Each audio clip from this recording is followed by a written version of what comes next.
மாதம் 8 நாள் 14 வியாழக்கிழமை மே 28, 2026. இன்றைய நம்பிக்கை செய்திகள். லட்சிய சமுதாயத்திற்காக சென்னை மாணிக்க மாணவிகள் மூவரின் சுற்றுப்பயணம் சேலத்தில். ஓவிய சேனா 10ஆம் வகுப்பு, ஹிவானி ஸ்ரீ 12ஆம் வகுப்பு, பிரியதர்ஷினி கல்லூரி 2ஆம் ஆண்டு மூவரும் சென்னை மாணிக்க மாணவிகள். கலாம் கனவு கண்ட வலிமை படைத்த வளமான இந்தியாவிற்காக நல்லூர் வட்டம் கட்டமைத்து வரும் லட்சிய சமுதாயத்தின் பொறுப்பாளர்கள். சாதாரண மாணவர்களை இவர்கள் மாணிக்க மாணவர்களாக உருவாக்குவது மட்டுமல்ல, இவர்களை விட வயதில் மூத்த இளைஞர்கள், ஏன் பெரியவர்களுக்கும் கூட இவர்களும் இவர்களை போன்ற 1000 மாணிக்க மாணவர்கள்தான் நம்பிக்கை நட்சத்திரங்கள். இவர்கள் மூவரும் மே 25 இரவு சென்னையிலிருந்து புறப்பட்டு 26 அன்று காலை சேலம் வந்து சேர்ந்தனர். நல்லூர் வட்டத்தின் சேலம் மண்டல பொறுப்பாளர் பாக்கியலட்சுமி ஓய்வு பெற்ற வங்கி அதிகாரி இவர்களை வரவேற்று காலை சிற்றுண்டிக்கு பின் இல்லம் தேடி உள்ளம் நாடி பயணத்தை தொடங்கினர். முதலாவதாக நல்லூர் வட்டம் இளைஞர் கள மாநில பொறுப்பாளர் கீர்த்திகா, டெக்ஸ்டைல்ஸ் டிசைனிங் 3ஆம் ஆண்டு மாணவி. அவரை அவரது விடுதிக்கு சென்று பார்த்து நல்லூர் வட்டத்தின் செயல்பாடுகளை பகிர்ந்து கொண்டனர். அடுத்ததாக மாணிக்க மாணவர் லிங்கேஸ்வரன் இல்லத்திற்கு சென்றனர். அங்கிருந்து சிலம்பம் மாஸ்டர் கின்னஸ் சாதனையாளர் பிரபு அவர்களின் இல்லம் சென்றனர். அங்கு பிரபு அவர்களுடன் அவரது மகள் கனிஷ்காவை சந்தித்தனர். கனிஷ்கா பன்முக திறமை கொண்டவராக கபடி, ஜிம்னாஸ்டிக், யோகா, டிராயிங், சமையல், மெஹந்தி, ஆரி ஒர்க் என பல கலைகளில் திறன் படைத்தவர். அவர்கள் இல்லத்திலேயே இரவு உணவை முடித்தனர். இரவு சேலம் மண்டல பொறுப்பாளர் பாக்கியலட்சுமி அவர்கள் இல்லத்தில் தங்கி மறுநாள் காலை இவர்களுடன் இரத்த தானத்துறை பொறுப்பாளர் டேவிட், மாணிக்க மாணவர் லிங்கேஸ்வரன், மதுரம் ராஜ்குமார், கலாம் ஜோதி மாணவர் பாபாஸ்ரீ ஆகியோர் இணைந்து முதலாவதாக மாணிக்க மாணவர் விக்னேஷ் 10ஆம் வகுப்பு படிக்கும் அவரது இல்லத்திற்கு சென்றனர். அங்கு விக்னேஷ் மற்றும் அவரது பெற்றோருடன் பேசிக் கொண்டிருந்த போது, எங்கள் வீட்டிற்கு எங்களை காண இவ்வளவு பேர் வந்தது இதுதான் முதன்முறை என்று சொல்லி நெகிழ்ந்தனர். அடுத்ததாக மாணிக்க மாணவர் லோகித் வர்ஷன் இல்லம். அடுத்ததாக முத்துகிருஷ்ணன் சேலம் மாவட்ட விழிப்புணர்வு கள பொறுப்பாளர் அவர்களை அவரது தொழிற்கூடத்தில் சந்தித்து பேசிய போது, அத்தொழிற்கூடத்தின் முதலாளி அவரது மகன் ஹரிஷ் ஆகியோரும் கலந்துரையாடலில் கலந்து கொண்டனர். பின் மதிய உணவிற்கு பிறகு டெக்ஸ்டைல் பிசினஸ் செய்து வரும் சவுண்ட் முருகேசன் அவர்களை அவரது இல்லத்தில் சந்தித்த போது மாணிக்க மாணவர்களின் பேச்சு, பொறுப்புணர்வு கண்டு வியப்பு தெரிவித்தார்.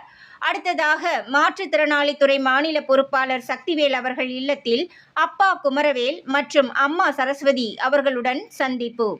சேலம் பயணத்தின் நிறைவாக இரத்த தானம் மற்றும் பசுமை தேசம் பொறுப்பாளர் டேவிட் அவர்களது இல்லம் சென்று அவரது பலவிதமான கைவினைப் பொருட்களை கண்டு பாராட்டினர் என்று உடன் பயணித்த சேலம் மண்டல பொறுப்பாளர் பாக்கியலட்சுமி தெரிவித்தார். நம்பிக்கை செய்திகளுக்காக சென்னையிலிருந்து தயாநிதி. சேலத்தை முடித்துக்கொண்டு மாணிக்க மாணவர் நாமக்கல் மாவட்டத்தில்.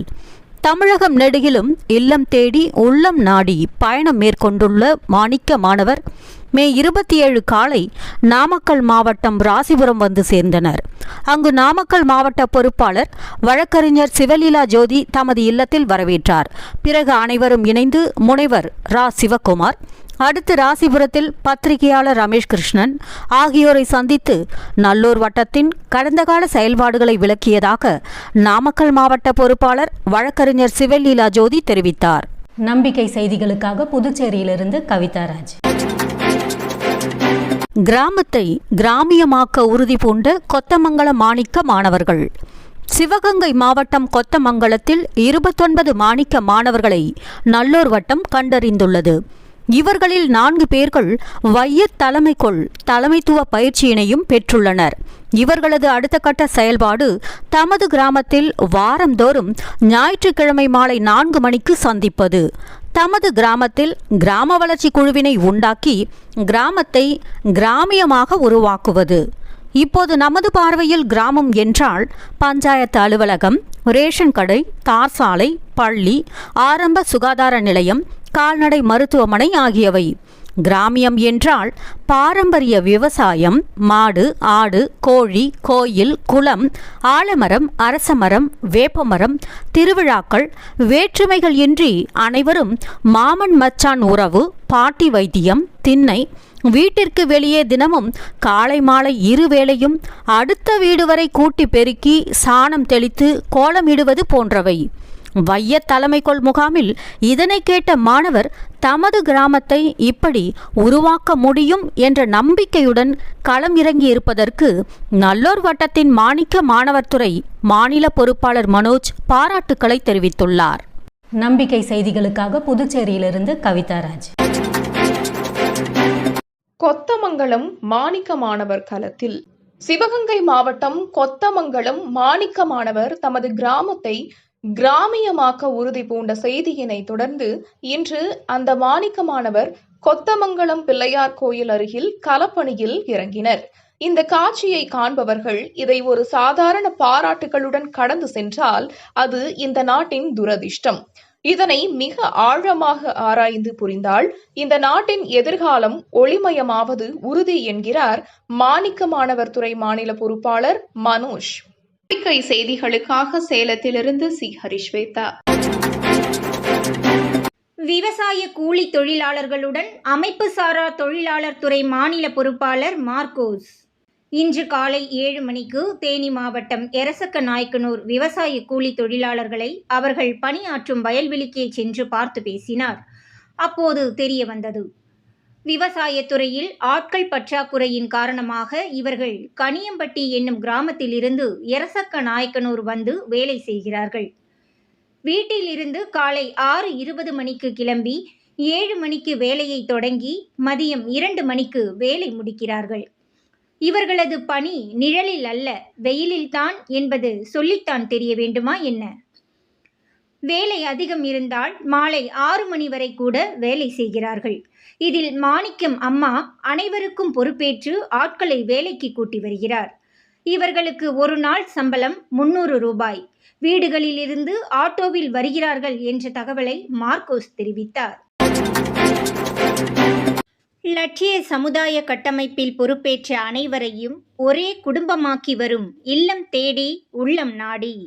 நாமக்கல் மாவட்டம் அஞ்சுப்பனையில் குப்பை மேலாண்மை துறை மாநில பொறுப்பாளர் கவியரசன், அவரது மனைவி தொழில் முனைவோர் துறை மாநில பொறுப்பாளர் புனிதா இருவரும் தமிழகத்தில் நல்லூர் வட்டத்தின் பணிகள் பலதும் சிறப்பாக நடைபெற்று வரும் மாவட்டமாகிய காஞ்சிபுரத்தில் நல்லூர் வட்டத்தின் பணிகளை மேலும் அறிந்து கொள்ள வேண்டும் என்ற ஆர்வத்துடன் மே 26 காலை காஞ்சிபுரம் வந்து சேர்ந்தனர். அங்கு நல்லூர் வட்டத்தின் காஞ்சிபுரம் மாவட்ட பொறுப்பாளர் ராஜசேகர் அவர்களது மனைவி சுகந்தி அன்புடன் வரவேற்றார். பிறகு சுகந்தி அவர்களுடன் இணைந்து நல்லூர் வட்டத்தின் மருத்துவத்துறை மாநில பொறுப்பாளர் டாக்டர் பவித்ரா அவர்களை அவரது கிளினிக்கில் சந்தித்து அவரது துறை பற்றி அனுபவங்களை கேட்டறிந்தனர். அப்போது அங்கு நல்லூர் வட்டத்தின் விழிப்புணர்வு கள மாநில பொறுப்பாளர் டாக்டர் உஷா அவர்களும் வந்து இணைந்து கொண்டார்.